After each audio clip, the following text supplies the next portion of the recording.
as federal agents continue to move down the street. You see people crying and this is a powder keg angry right now, and a good time for elected officials to jump in and actually create some peace in the streets right now. And we are expecting to hear from the city of Minneapolis at 11:30. Sammy, from this vantage point, it appears that there's more federal agents there than protesters. I mean, what is the balance here? And is this having any effect? All of these munitions that have been deployed this morning, is it having any effect of driving people away, or is it just bringing more people to the scene as this video continues to spread?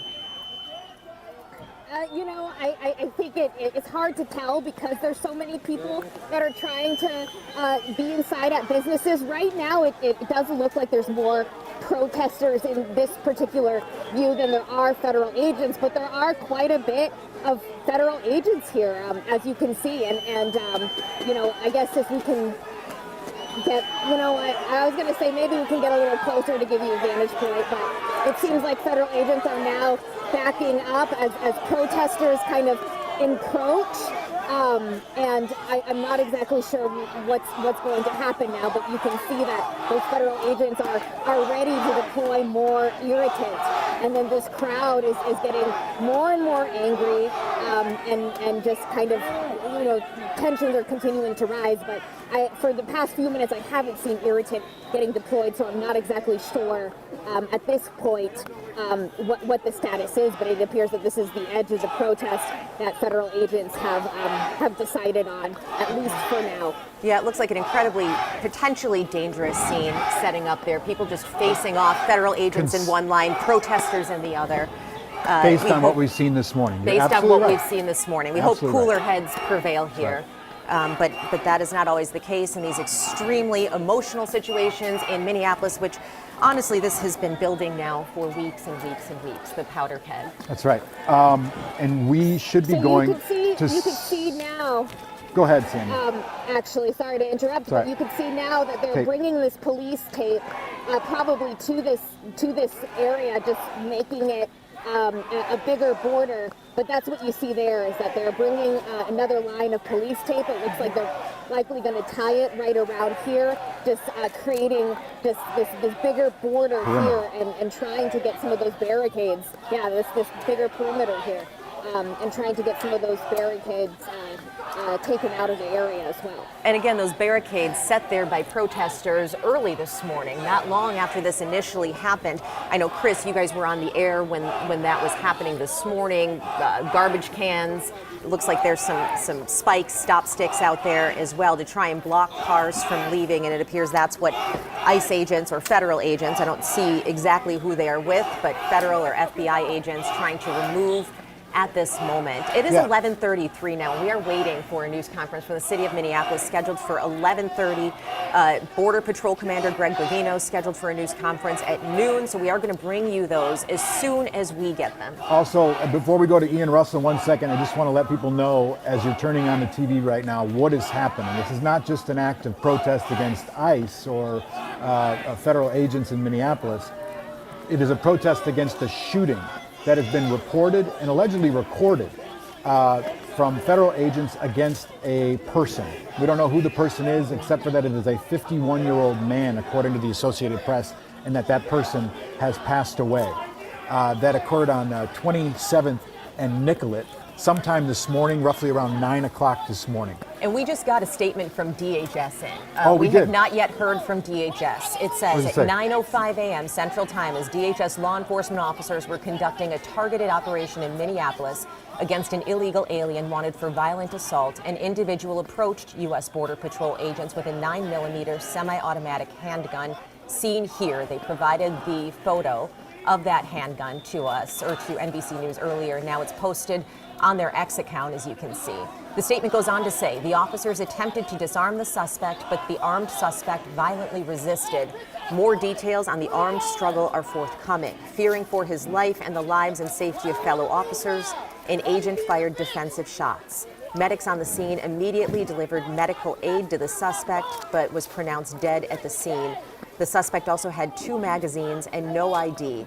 This looks like a situation where an individual wanted to do maximum damage and massacre law enforcement. About 200 rioters arrived at the scene and began to obstruct and assault law enforcement on the scene.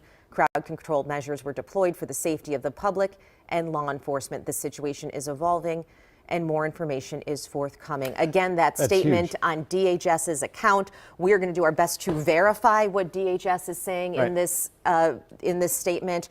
There is video that we have seen that we are trying to authenticate of this incident. We'll see how that matches up with the statement that DHS just put out. So that's the work that's going to be going on behind the scenes here. All right. Well, it's very, very important to have that. And I know our reporters are going to ask the city officials their response to the DHS's narrative of what happened and what they say happened, which would be terrifying for any law enforcement if someone came at you holding a gun or pointing a gun at you. We know that the city press conference is going to start shortly. It's going to involve Mayor Jacob Fry, Chief Brian O'Hara of the Minneapolis Police Department, as well as Rachel Sayer, who is the Emergency Management Director. That is who we're going to be hearing from momentarily when we get that press conference up and going. For now, we have Ian Russell, who was back at, I believe, 27th and 1st. You said last time we visited with you, Ian, we saw FBI vehicles announcing over a loudspeaker that they were FBI and they were here to investigate, and they asked people to move, and people moved and they drove through. What are you seeing now? Well, currently what's happening right behind us, I don't know if this person lives down this road or what, but she's upset. I tried to turn down here, right to our left here down 27th is where those ICE agents, Homeland Security, have been standing. I think the crowd, from what I can hear, it's loud out here right now, but I think the guy in the green jacket's been trying to calm her down. But a lot of emotion out here, obviously. A lot of people are upset. And I'm hearing more pops and bangs to our left down 27th there. This happened probably about 10 minutes ago. There was another kind of cloud of tear gas, I presume it's tear gas, it made my eyes burn and I couldn't breathe for a little bit, that wafted down this way. You kind of saw the crowd split into two. The ones with goggles and with tear masks, or with gas masks, stood a little bit closer to this line here. The ones without it backed up a little bit. This van that we were talking about here is turning around the intersection, but I mean, Ian, I'm going to pause you 1 second. On First here. Ian, I'm going to pause you 1 second because on another camera right now, I believe this is Mitchell and Sammy, we're seeing somebody that just got tackled by law enforcement. There are multiple people trying to detain someone. We saw agents sprinting towards somebody, and now we can see a few agents who tackled someone and are detaining them right now. And I see Sammy out there now. Sammy, could you see what happened there? I don't think Sammy's mic'd up right now. Yeah, I don't think she can hear us right now. All right, we'll try and get in touch with her and see what happened at this situation. Let's go back to Ian Russell. Ian, what were you saying now about your side of the street? Yeah, well, this is a one-way on First right here, as folks are, going that way. But I mean, it's been, people are trying to get through. People have been turned around. I mean, the FBI was here trying to get through. So it's been kind of hectic as they've been, driving through this area. But as you can see, there's a gentleman here directing traffic. We were talking to him a second ago. He's been out here for a while, kind of observing and paying attention to things here. Yeah, it's people have been yelling out here. We haven't, at least from what I've seen in probably the half hour we've been out here, I haven't seen any pepper balls or tear gas or canisters or things like that. It's more so, Chris, I think we were talking the last time we saw you, we were talking about how we thought that Nicollet's at 2 blocks away. It's only a block. I can see the Nicollet sign just a block away here. So that 27th and Nicollet is only a block from us. So when we're seeing all these explosions of chemical gas and these flashbangs and things like that, it's only about a block from us. We've seen kind of through the crowd and through the trees, agents move in, the crowd move in, kind of back and forth as things have been happening here. And that's where, because that wind is blowing down this way towards us, that's where all that's been coming from, is that intersection right there of 27th and Nicollet. But as you can see, or go ahead, Chris. Oh no, so I just trying to hear what's going on there. What I'm seeing though are people sort of obeying the perimeter. I don't see anybody throwing anything at officers. Have you seen any violent protesting? No, I mean people are voicing their opinions. I haven't seen anything being thrown. I might have seen a snowball when the FBI trucks were coming through, but no, the crowd that's here now has been standing here. They moved an inch or two forward from where that police tape line was on the ground. I don't even see it anymore. I'm sure someone picked it up. But no, I have not seen anything like that. I mean, people are voicing their opinions. They're shouting. They're obviously frustrated and upset right now, but the agents have kind of rotated through who's been standing on what side here, but the crowd has stayed, 6 feet away, yelling and voicing their opinions on this. But past that, no, nothing violent that I've seen. And such a different scene than what we're seeing just a block away where Sammy is, where there have been more confrontations, certainly many more canisters thrown. We just saw moments ago what appeared to be a number of federal agents tackling someone on the street, and we're waiting to learn more about what happened there. I know we're going to try and get in touch with Sammy on that. That's right. How are you feeling, Ian? It's 10 below zero, 20, 30 with the wind chill, depending on the wind that's whipping around. How are you feeling? I need new gloves. I know that much. These gloves are not enough. Yeah. I did layer for this. We knew this was coming out here, and I have hand warmers in my pockets. But I mean, this is how most people are. I mean, they're layered up. People are strong. Oh, there's another pop. There it is. I don't know if that was. That's not near us. I think that's on Nicollet. Yeah, that's not near us right now. Let's pause you for a second, Ian. Sammy, if you can hear us, can you mic up and tell us what you've been seeing over the last couple minutes over there? All right, we can't hear Sammy right now. We're going to. There we go. Oh, there she is. Go ahead, Sammy. What are you seeing? Can you hear me okay? Yep. All right. Watch out there. Okay, there's more chemical irritants that are getting thrown. A few minutes ago, what you saw was a similar scene with more chemical irritants, and it appeared that federal agents tackled the woman and tried to more flashbangs. Why? For the most part. What is? So I'm not. I can't understand. I'm not exactly sure, Chris. We have protesters who are yelling at federal agents backing up from this viewpoint, and we did see this earlier, but I haven't seen people throw things at federal agents, at least from my viewpoint. So I'm not exactly sure what constitutes this use of force that we were seeing with tear gas and whatnot, but we are keeping our distance, so we're trying to gather all the facts here. So agents were deploying chemical irritants. They have tackled a number of people and detained a number of people. The woman that they did seem to put in handcuffs was sprayed in the face as well, I could see. And Sammy, did you see what led up to those? Spray on her face. I'm sorry, Sammy, you mentioned people being tackled, handcuffed, irritants sprayed in their face. Did you see what led up to that? I was standing right here, and it wasn't extremely clear to me. That person was running, and I'm not sure why they were running, but that's what I saw. I saw a person bolt, and then a number of federal agents just come in after. And now that the chemical irritant is kind of wafting over, we're just going to move back just a tad. You can feel it in your eyes, certainly, and in your nose. Are you doing okay, Mitchell?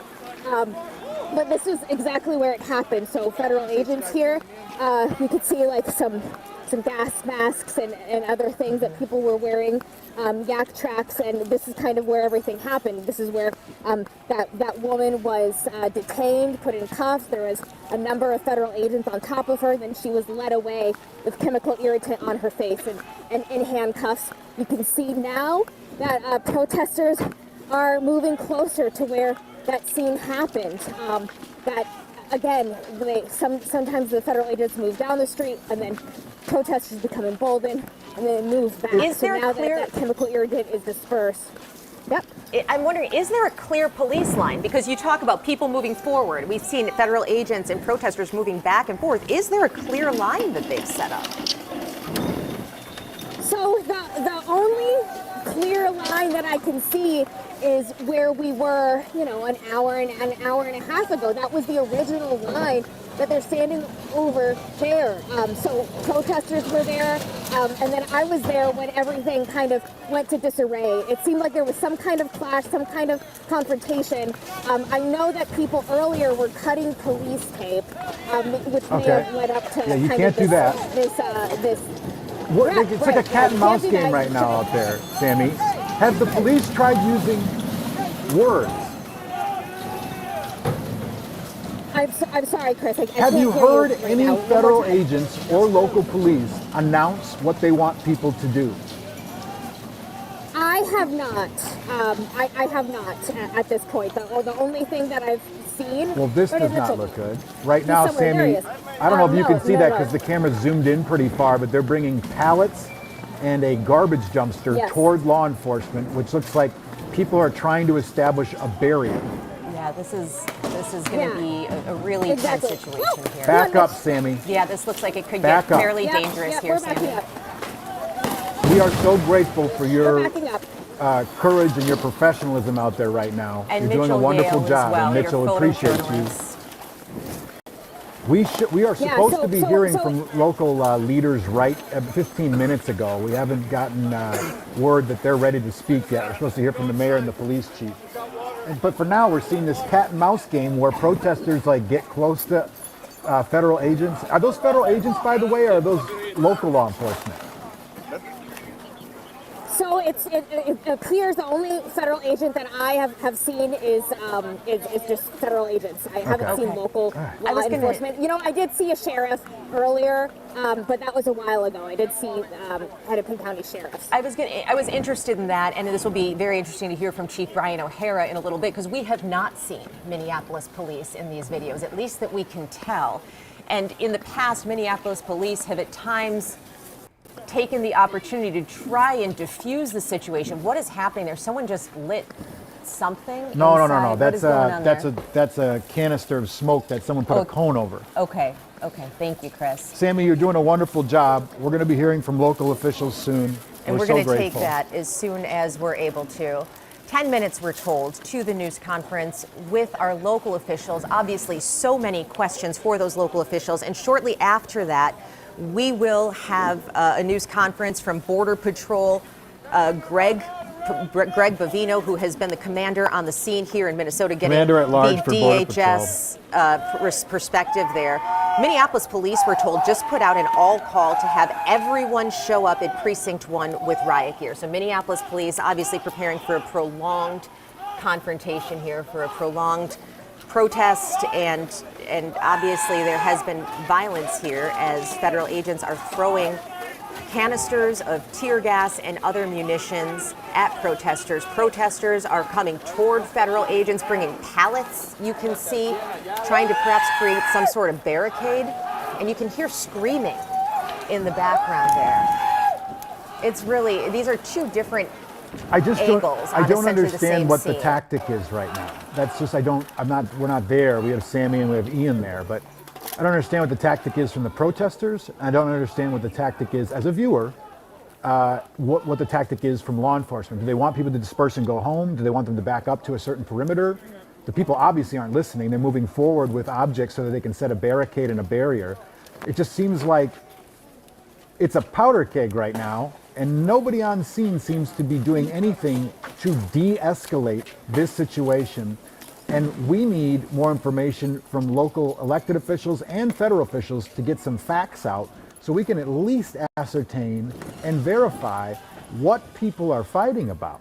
We know that there was a shooting this morning from federal law enforcement against someone on the ground there, a 51-year-old man who was shot and killed, but we don't know the facts around it. We don't. We do have a statement from DHS, who their statement claims that they were out there this morning doing targeted enforcement when a person approached them with a gun, and that the agents tried to disarm that person. There was a struggle, and then the agents fired in self-defense. That is what DHS is saying in a statement posted to X this morning.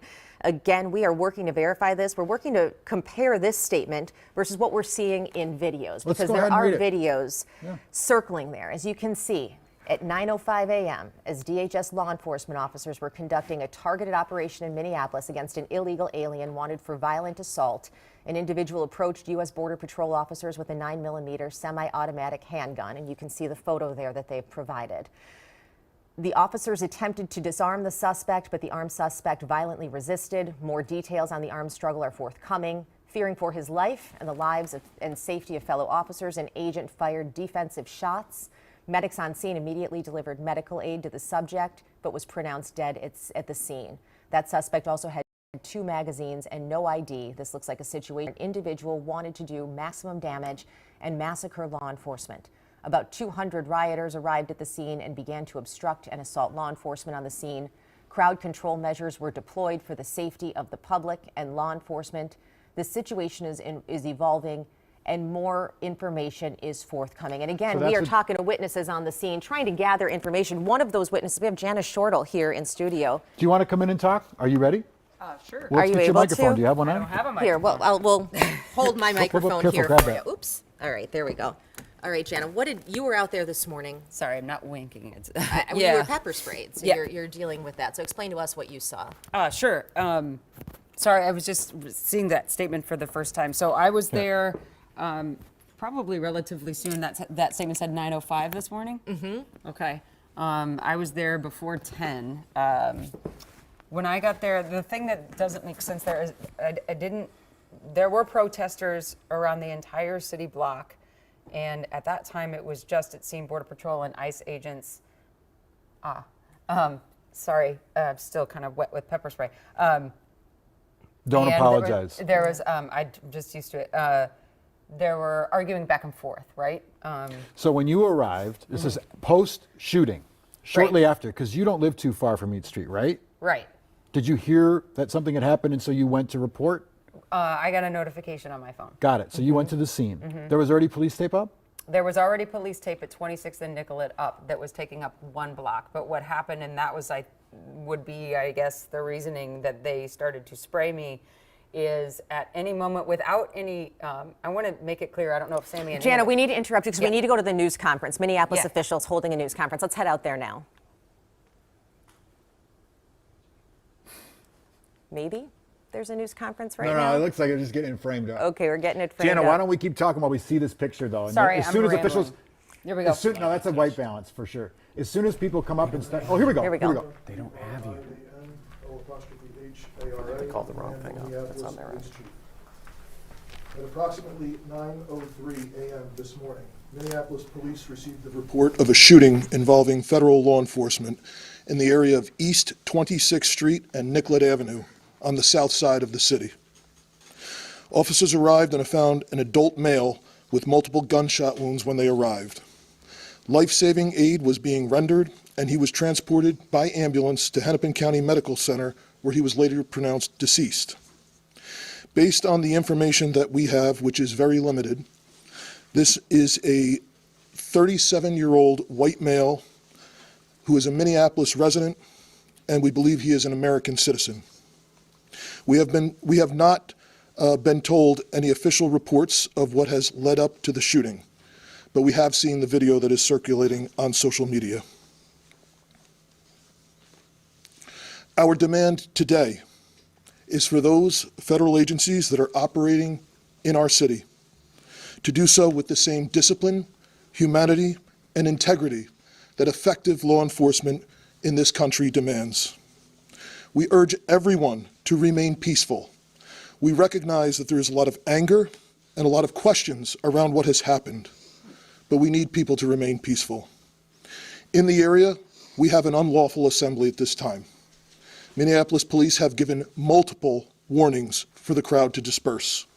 We are asking for people to avoid the area and to leave if you are there. We have requested mutual aid from the Minnesota State Patrol and from all our local and county regional partners. We ask everyone to remain calm and to please do not destroy our own city.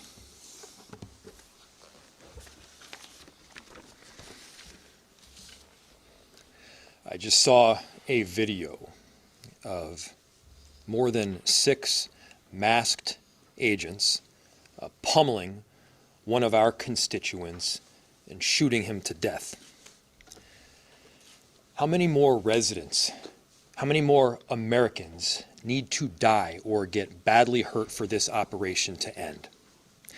How many more lives need to be lost before this administration realizes that a political and partisan narrative is not as important as American values? How many times must local and national leaders must plead with you, Donald Trump, to end this operation and recognize that this is not creating safety in our city? As you'll hear from Director Sayer in just a second, we have seen these kinds of operations in other places, in other countries, but not here in America. not in a way where a great American city is being invaded by its own federal government. I'm done being told that our community members are responsible for the vitriol in our streets. I'm done being told that our local elected officials are solely responsible for turning down the temperature. Just yesterday, we saw 15,000 people peacefully protesting in the streets, speaking out, standing up for their neighbors. Not a single broken window, not a single injury. Those peaceful protests embody the very principles that both Minneapolis and America was founded upon. Conversely, the mass militarized force and unidentified agents who are occupying our streets, that is what weakens our country. That is what erodes trust in both law enforcement and in democracy itself. So to everyone listening, stand with Minneapolis. Stand up for America. Recognize that your children will ask you what side you were on. Your grandchildren will ask you what you did to act to prevent this from happening again, to make sure that the foundational elements of our democracy were rock solid. What did you do to protect your city? What did you do to protect your nation? This is not what America is about. This is not a partisan issue. This is an American issue. This administration and everyone involved in this operation should be reflecting. They should be reflecting right now and asking themselves, what exactly are you accomplishing? If the goal was to achieve peace and safety, this is doing exactly the opposite. If the goal was to achieve calm and prosperity, this is doing exactly the opposite. Are you standing up for American families right now, or are we tearing them apart? The invasion of these heavily armed masked agents roaming around on our streets of Minneapolis, emboldened with a sense of impunity, it has to end. This is not how it has to be.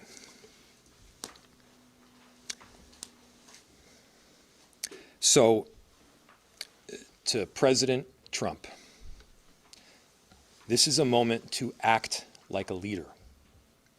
Put Minneapolis, put America first in this moment. Let's achieve peace. Let's end this operation, and I'm telling you, our city will come back. Safety will be restored. We're asking for you to take action now to remove these federal agents. Director Sayre.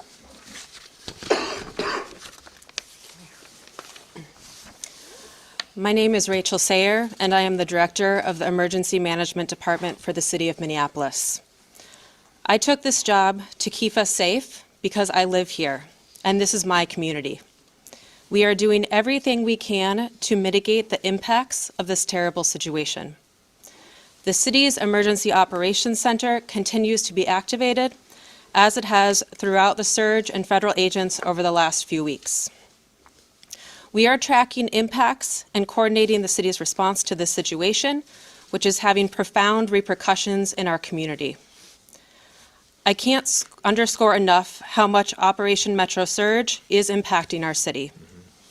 Families with loved ones detained and those who are afraid to be in public lest they become targets need help in the most basic necessities like food, housing, and rides to school.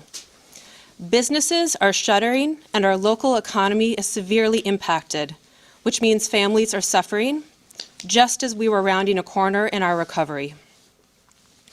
Many of our Minneapolis residents, my neighbors, my friends, my community members, are ceasing participation in public life, afraid to even go to the doctor. In response, the city enterprise continues to utilize our entire emergency apparatus. That means staff across departments, often around the clock, are putting their regular jobs on hold in order to respond to the impacts of Metro Surge. I want everyone to know there are numerous resources available to community members right now. We have mental health help available. We have food assistance, housing and rental assistance, legal help. We are sharing information about what to do if you are exposed to tear gas, pepper spray, or other chemical agents. State AGs and ACLU are collecting reports of rights violations. You can access these resources on the city's virtual resource center at minneapolismn.gov/ICE. Please share this information with your neighbors. We have help and we want you to be able to access that. My background is in international humanitarian response in conflict zones in Yemen, Haiti, Syria, Iraq, and Ukraine. What I've seen here is what I've seen there. A powerful entity violently and intentionally terrorizing people, making them afraid to go outside so they can't earn a living, so that kids are forced out of school. This has a lasting generational impact. People can't plan a single day of their lives because they don't know who is around the corner and if their family member or neighbor is about to be taken away. In these times, you see both the best and the worst. The worst is the terror and the feeling of helplessness. The best will continue to be our community's response. The way we are showing up for each other, that is in the absolute worst of times. We're showing up for each other in the absolute worst of times. I'll turn it back to the mayor. Thank you. We'll open it to questions. We are seeing an incredible volatile situation unfolding right now around that scene. Is there any communication right now between local and federal law enforcement or cooperation, or where do those efforts stand to try to calm what's going on down there right now? Yeah. I'll turn it to the chief to answer. So the question was, there is an incredibly volatile scene in South Minneapolis right now, and the extent of communication with law enforcement agencies. We have established a command post that is led by Minneapolis Police, and there are representatives from all of the regional, local, county, and state organizations. We have had communication with Homeland Security, but they have not been able to provide us any specific details around the incident itself. We are responsible for ensuring the safety of people on the streets of our city, and we are doing everything that we can to maintain the peace right now, led by Minneapolis Police, but with the help of the Minnesota State Patrol, Hennepin and Ramsey County Sheriffs. Several suburban towns are in the city helping us with 911 calls. We have done an emergency recall of all sworn personnel back to duty. And we are working with the fire department right now to ensure that 2 small fires that were started in the area are safely extinguished. But again, we need everyone to avoid the area if possible. And the people who are in the area, we understand your frustrations. This is not sustainable. But we need people to leave the area at this time. Is the National Guard involved? We have communicated with the National Guard. They have been on standby for several days. And we have ensured the National Guard, as well as all of the local law enforcement partners, are aware of the situation. Chief and Mayor, if I can ask you, this is a statement from Tricia McLaughlin, spokesperson for DHS. She said in her statement, an individual approached U.S. Border Patrol officers with a 9mm semi-automatic handgun. Seen here, they showed a picture of it. The officers attempted to disarm the suspect, but the armed suspect violently resisted. More details on the armed struggle are forthcoming. Fearing for his life and the lives and safety of fellow officers, an agent fired defensive shots. Medics on the scene immediately delivered medical aid. Is that what happened? So Minneapolis Police, the question was, you read a statement from DHS saying that a weapon was presented and there was attempts to disarm the person. Again, like I stated earlier, Minneapolis Police, as well as our supervisors, our watch commander, responded to the scene. We were not provided any public safety statement around the incident, what happened. We have since seen a video that is circulating online, like thousands of other people have at this time. So we do not know what happened prior to the recording that is online right now. I immediately called for the Minnesota Bureau of Criminal Apprehension to respond, to conduct an investigation. They are on the scene. I believe the FBI is on the scene as well. But I think the video speaks for itself. What I can tell you is we have identified this person, 37-year-old white male, resident of the city. The only interaction that we are aware of with law enforcement has been for traffic tickets, and we believe he is a lawful gun owner with a permit to carry. Chief, can you clarify, was MPD cut out of this investigation? Has the BCA been cut out, like we've seen from the two previous shootings? The question was, has MPD been cut out of the investigation, and has the BCA been cut out? As I stated, I immediately requested the BCA to respond. It's my understanding that they are on the scene. I have not heard anything otherwise. There was initially some information was relayed to me over the radio that our officers were told that they were either not needed or could leave, and I gave a direct order to ensure that Minneapolis police maintain the scene as well as other state and local law enforcement. Can you talk about the discrepancy? Do you know whether it was multiple officers involved in the shooting or one officer? And do you know their whereabouts? Are they in custody at all or still on the scene? So the question was is there multiple officers involved in the shooting? That is the preliminary information. That is our understanding, that it was more than one law enforcement officer involved in the discharge. And again, there is public video that shows several law enforcement officers in a scuffle with someone. Can you talk about the discrepancy? The initial reports said that the victim here was 51 years old. The information that you have, where is that from? So the question was, the initial reports said the victim was 51. The information that I have is we sent Minneapolis police officers to the hospital with the individual who was shot, and they have since identified that person. Two more questions. Do you have a name of the individual who was shot? I do, and I'm not releasing it. Are you able to talk, have you been able to talk with top ICE and Border Patrol officials to ask them to please be in on this, or have you talked to them, or have you been rejected? The question was, have we talked with federal law enforcement to be in on this? We have had conversations with Homeland Security investigations this morning.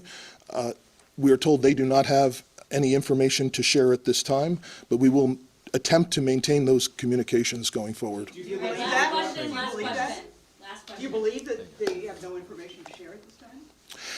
The question was, do I believe that they have no information to share at this time? I don't know if the individual that we were in contact with would or not. This is a Saturday morning. And just like it was for us, it was a scramble to do an emergency recall and to get people to the scene. All right, thank you guys. We'll have more information if we get any later throughout the day.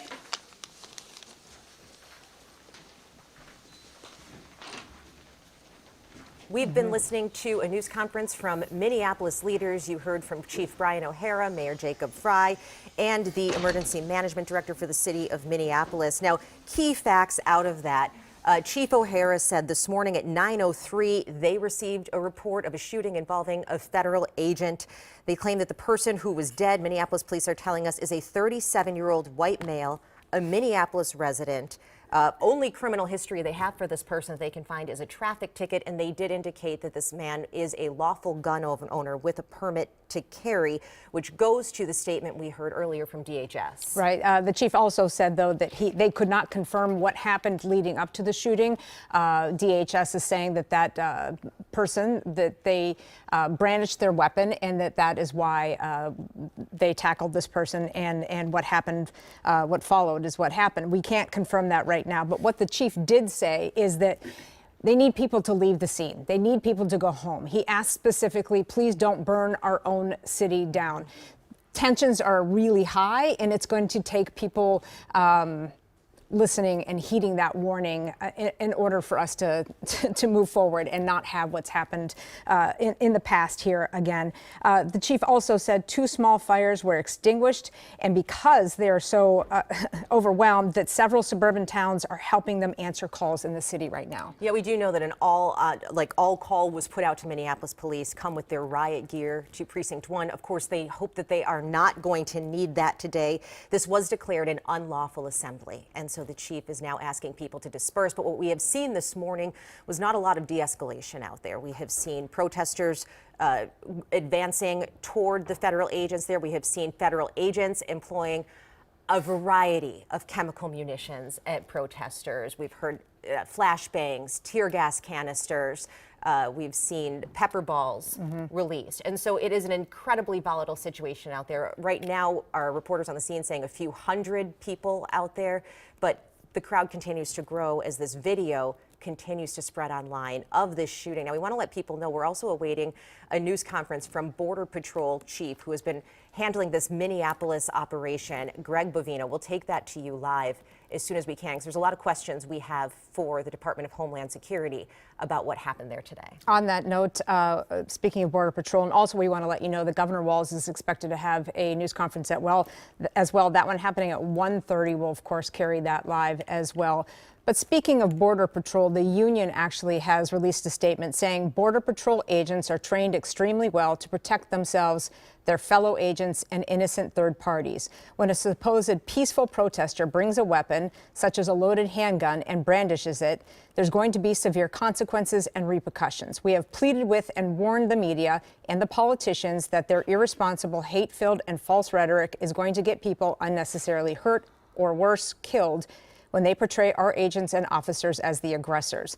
They have encouraged these reckless confrontations and attacks on our agents and officers who are performing their lawful duties and enforcing the laws that Congress has put on the books. It goes on, but I do want to say one thing, and like we just mentioned, the chief very much telling people to go home and not. So that contradicts what the chief was just saying. Please go home. Please be safe out there. And throughout the morning, we have seen Minneapolis and state leaders, all Democrats, condemning the actions of ICE and Border Patrol in the city of Minneapolis and in the state of Minnesota, telling them it's time to go home, blaming this shooting and the previous two shootings involving federal agents on their presence here, some 3,000 agents who are here in Minnesota. We have been reaching out to Minnesota Republican leaders all morning. Congressman Tom Emmer, the highest ranking Minnesotan in the federal government, has told us he is not available to issue a statement. But we did recently get a statement from a state Republican leader, Mark Johnson. We want to bring that to you. We have that, I think we can show on the screen right now. Mark Johnson, there it is, telling us today's events are frustrating and tragic, and we're exhausted that Minnesota is once again in the headlines for violence and chaos. This tragedy is the result of escalating tensions led by Governor Walz, who has used inflammatory rhetoric against law enforcement, called this lawful operation an occupation, and encouraged Minnesota to resist rather than comply with law enforcement. His actions have turned this into a propaganda war. In many states, top leaders fully cooperate with ICE and DHS, and people are safer because of it. I'm calling on all levels of government to come to the table and cooperate and keep people safe. Senate Republicans urge immediate discussions to plan a peaceful path forward and restore order. We can't wait for more headlines. Out there today, we've had several of our reporters that have been in the middle of it, including our own Jana Shortle, who was out there this morning right after it happened. You ran over there very quickly. She's joining us now in studio, actually. And it was quite the scene. You were pepper sprayed. It was volatile at the time. Explain to us what happened. Yeah, Rena, that was just the beginning. I just came from there. And so if my face is red, that's certainly why. Once that chemical gets on your face and your clothes, it's hard to get it off. But yes, there was just kind of what people would expect, that normal back and forth exchange with just, I would say, 75 to 100 protesters at the time. And I don't even know if I would say protest, just people that were in the community that kind of ran out to the scene. And you could kind of tell and feel this tension. And an example I want to share is that it isn't all one thing. Like, not every protester there was escalating the tensions, and the same can be said for the federal agents that I interacted with, and I can speak from my own experience of being sprayed with a chemical irritant. I was behind the press line, and all of a sudden, a couple of Border Patrol agents decided to move the press line, but nobody really knew why or the crime tape. And so they started to just aggressively say, move back, but nobody knew what was happening. And this is all happening on 4 different sides of the street at the same time. And so we start to move back, but we're like, what are we moving back from? And I'm moving back, walking backwards on the pavement in my boots, and apparently was not fast enough. And so an agent, probably twice my size, pushed me pretty hard. And I said, "Don't push me, I'm press." I was wearing my press credential, and he did it again. And I said, "Do not push me, I'm press." I raised my voice, and I'm like, "Look what's happening. I'm backing up. I'm doing what you say." And at that time, the irritant went almost directly into my left eye. I didn't see where it came from. But it is this chaotic place of like, wait, all the rules are changing. Like, why are we moving backwards? Where are we going? What's happening? I don't know what's going on. There is no control on this scene to know exactly what was happening. I don't even think the protesters knew why they were there, because there was just such a large occupation, and I didn't see any police at that point. Throughout the morning, State Patrol started to show up and create a more established perimeter, but that's when all of these chemical irritants, flashbangs, pepper balls were being like shot in the air. You probably saw one time we were on the air and it kind of hit us at the same time. Normally in situations, you and I, all of us have been doing this probably collectively for 100 years, for as long as we've been in journalism. Normally there's, loudspeakers like, please disperse, we're gonna, and that wasn't happening this time. It seemed like everything was just happening like on a reactionary basis, and that is what concerns me. And what I would say to Police Chief Brian O'Hara's statement of please go home, I think somebody should be down there telling people that. The people that need to be told to please go home and please calm down are on that scene. Right. And someone, I don't know who it is, but somebody that has some calm in their voice, whether it be a leader in a protest movement, someone has to take control of the situation because it is dangerous. To your point, there were no Minneapolis police officers there that you could see. That I could see, and I'm not saying that as a criticism. No, they can't help with ICE operations, so their role would be, protection of the crowd or whatever, but we don't know that there were a ton of officers there. And we heard Brian O'Hara speaking to that, and that there's not a great deal of coordination that's happening, really none, between MPD and federal agents. And MPD is walking this tightrope where they are not allowed to assist in federal operations, and yet they do have a role of crowd control. But you did mention that you saw one MPD officer down there this morning? But right before, actually, that's a good point, Laura. Right before the incident that happened with us and the moving back and the spraying and all that, there was one Minneapolis Police Department officer as close from me to you. He was on my right side, and he walked up and he said, to a Border Patrol agent behind the tape, do you have a supervisor here? Can I get in and talk to your supervisor? And there was just confusion, like, I guess, I don't know who it is, but you can go ahead and go in, I guess. Like, I just can't imagine for that police officer, even those agents. There was a shooting, clearly, where a man died. There are hundreds of people now coming on each city block from each area. This is a dense, dense, dense part of the city. And nobody knows who the supervisor is or who's in charge. Sure, you could come in. I mean, it's just terrifying. And I want to just speak to that neighborhood. When I moved to Minneapolis, that's exactly where I lived. I lived at 25th and Nicollet above the coffee shop. And it is extremely dense, it's extremely young, it's extremely transient. So it's not like when people are watching this and maybe don't live in the city, like this residential area where there's garages and houses and fences. Like, you just have a lot of people in a very small amount of space. That is each street. It's historic. We love it.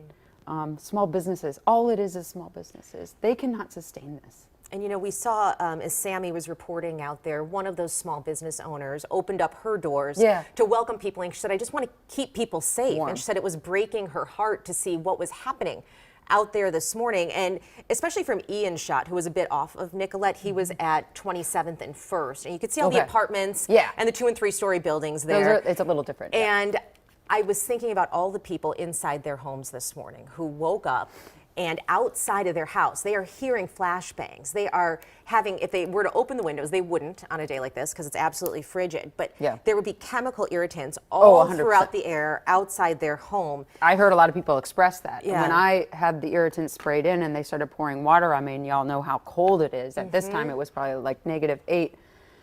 A young person said, do you want my apartment? And then 2 women who were helping me said, yes, she needs to get inside. And then they just opened their apartment and they gave me they gave me towels, they gave me water, and they are like, I have to go out and help my neighbors. And I stayed in there and I called my wife. And this woman, I wish I knew her name, she just helped me for like 30 minutes and she just kept explaining what would happen and how this would feel. And then we started to go out, and I saw her right before I left when the spray stuff that made it hard to breathe started to come, and I saw her in distress, and it all psychologically is a lot to take in. I mean, I'm watching people help people, so I just want to paint a picture. I know it's bad. I know some people down there are doing things that are making law enforcement's job hard, but there are a lot of people down there that are literally putting their bodies on the line to help strangers. Well, and that always happens in these situations, right? In the worst of times, the angels come out, the helpers come out. So they're in even the most terrible of situations, there are rays of light, there are rays of hope. And so I do hope that people, if you're watching in another city and you think our city's burning down, there are rays of hope. There are good things that are happening. And for the last almost 2 months now, month and a half, that we have had this surge and all of this tension in our state and clashes between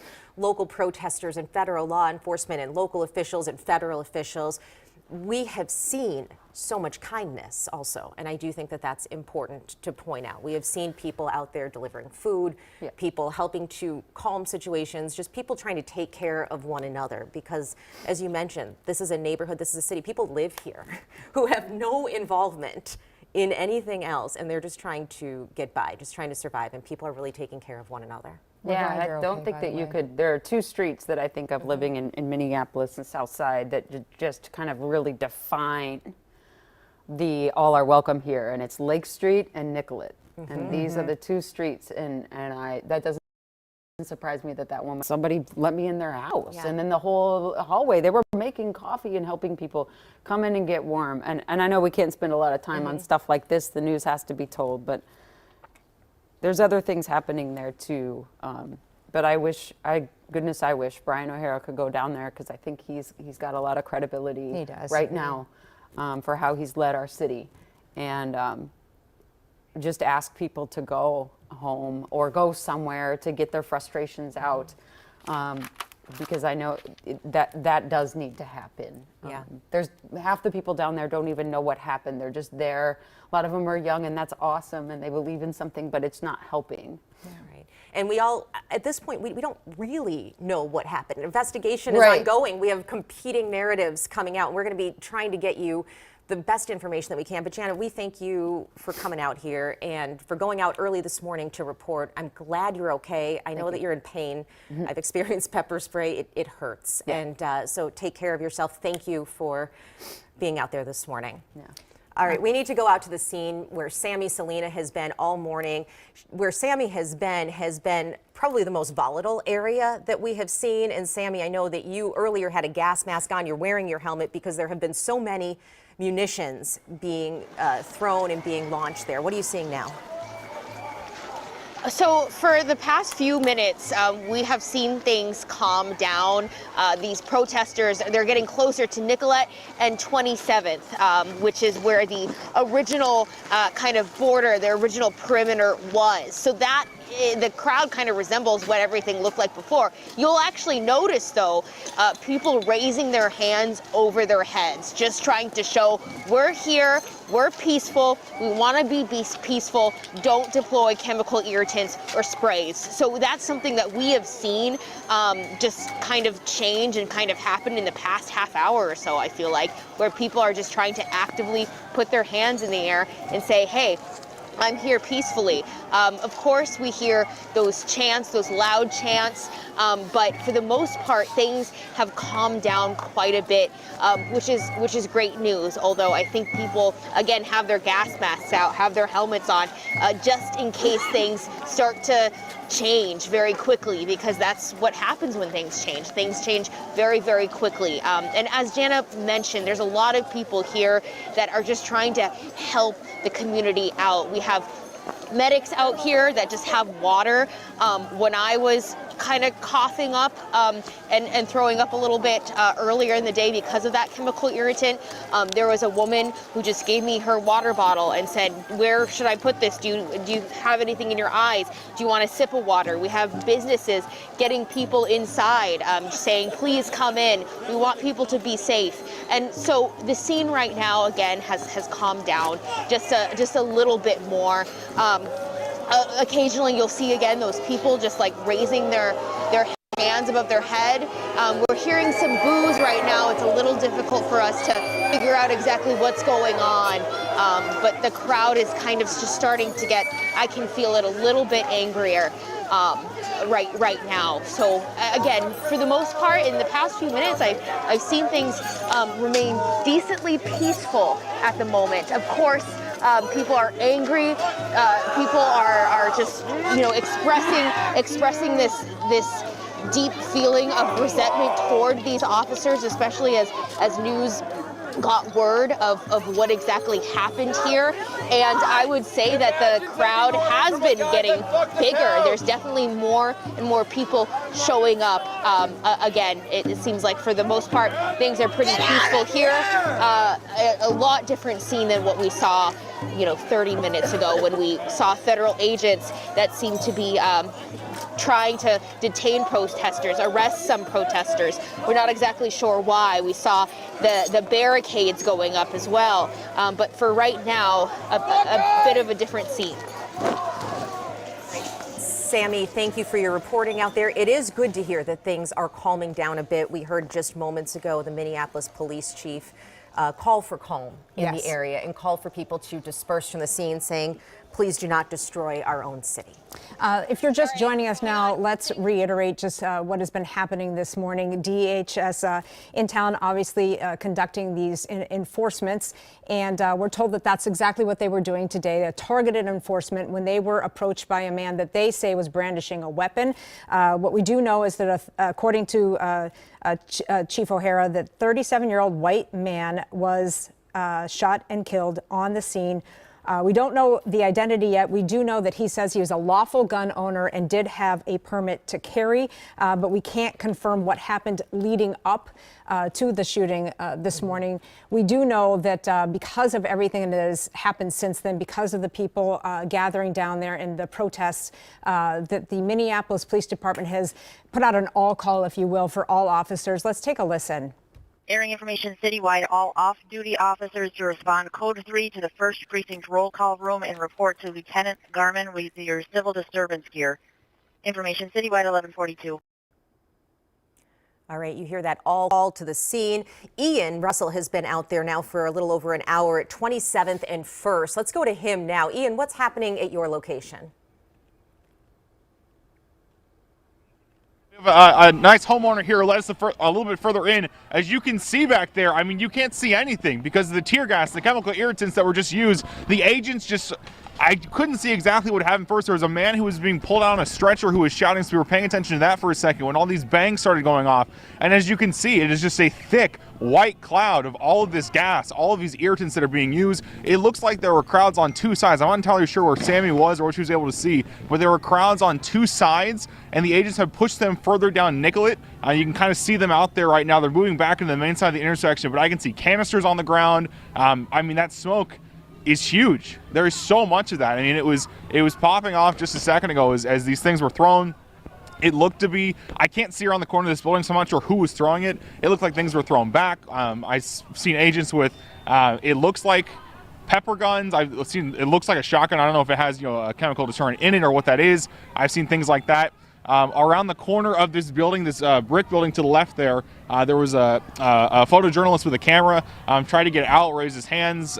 He was pushed back by agents. It looks as if they pushed the crowd further back. We can't see around the corner of this building, but this intersection has cleared out, except for the agents that are down there right now. But a tense, chaotic moment there as agents were firing off tear gas canisters, it looked like. There was a bit of an orange gas that I saw at one point as well. A lot of different things being used to disperse the crowd. You can see this crowd moving up here right now. I see them with some sort of spray, both of them in their hands. He's shaking it right now, walking towards the crowd.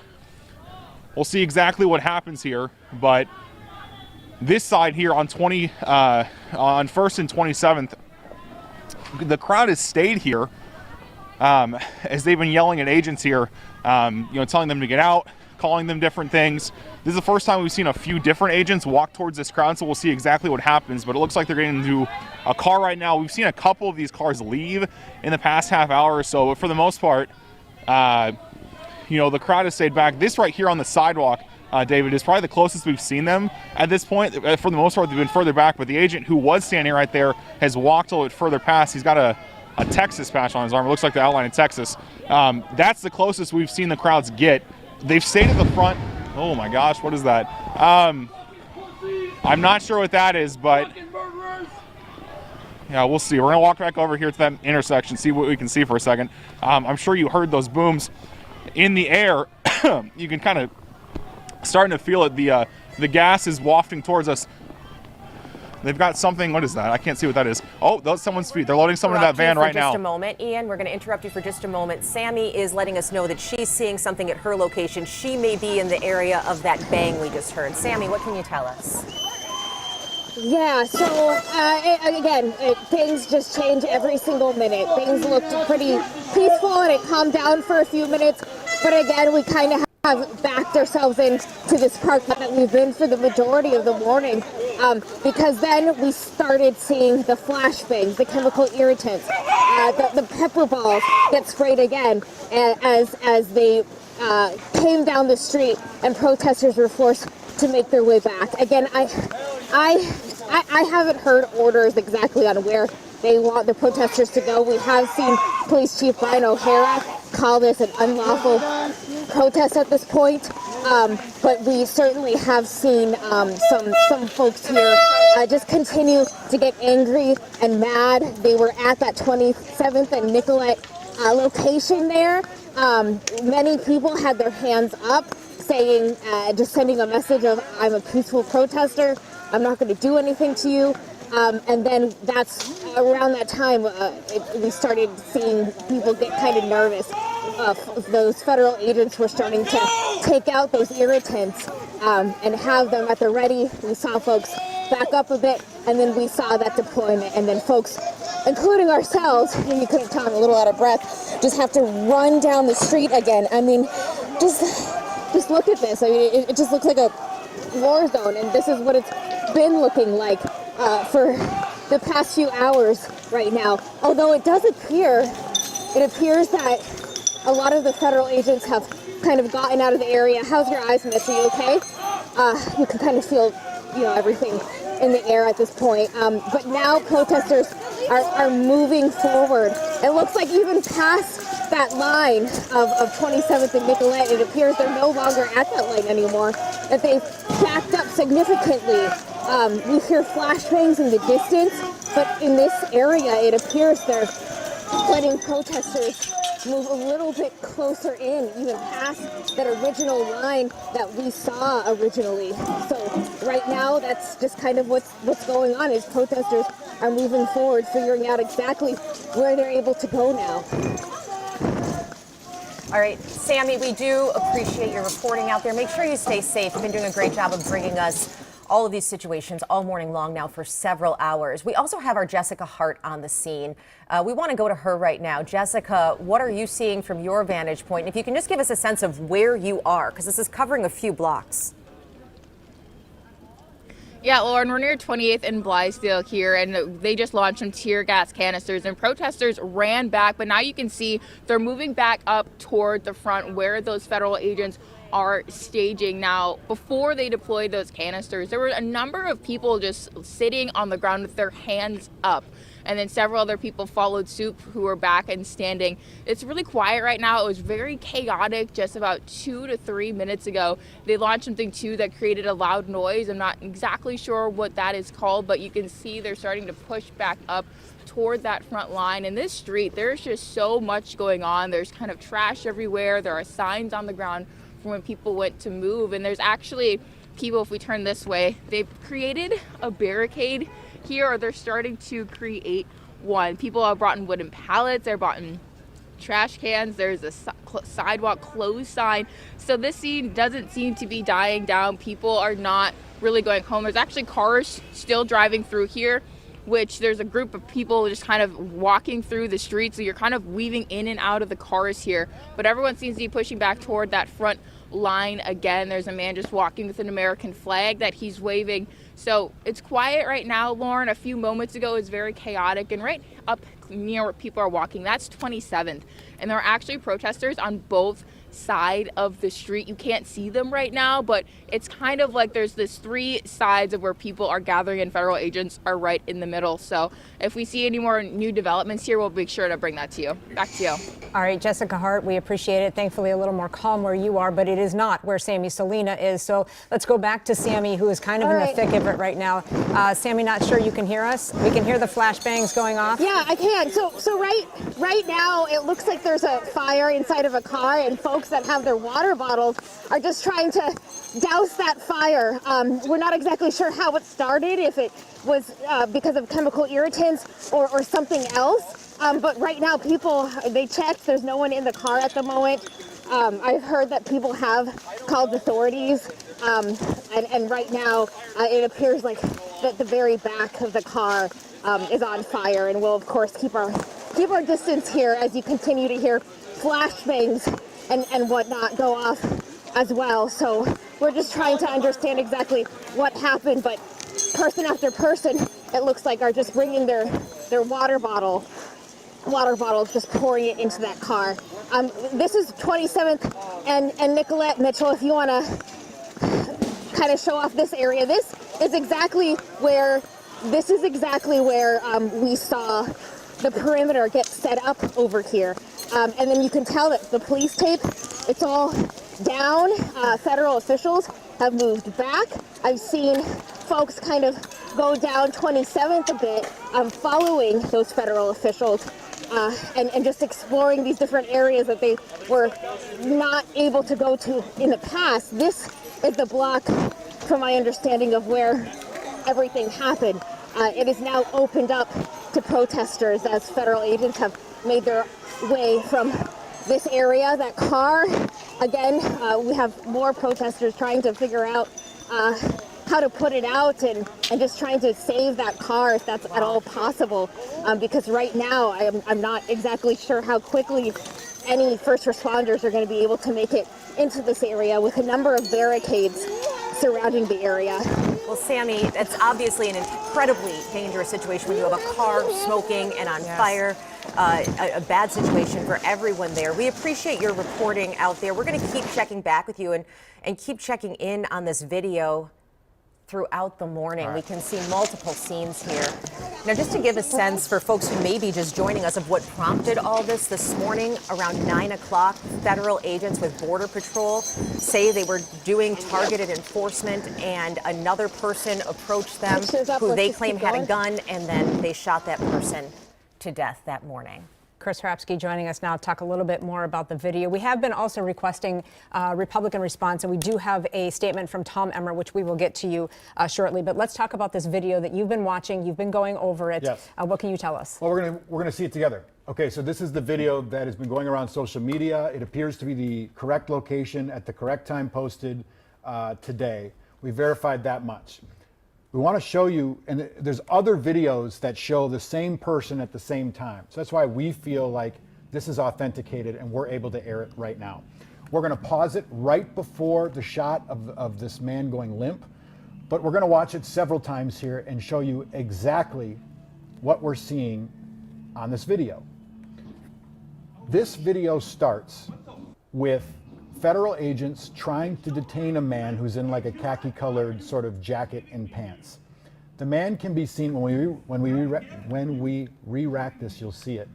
The man can be seen on his knees on the ground with two agents on top of him trying to detain him. It's unclear if these agents know this man is armed. It's unclear if the man threatened them in any way. We don't know any of that. What I can tell you is that these agents are aggressively on top of this man, and a third, what appears to be an agent, with a tan-colored coat and jeans, we're going to keep watching this, walks over to the scene. Watch this guy with the coat on here. He has nothing, it doesn't appear he has anything in his hand until he reaches down and tries to help detain this guy. There are clear more zoomed in.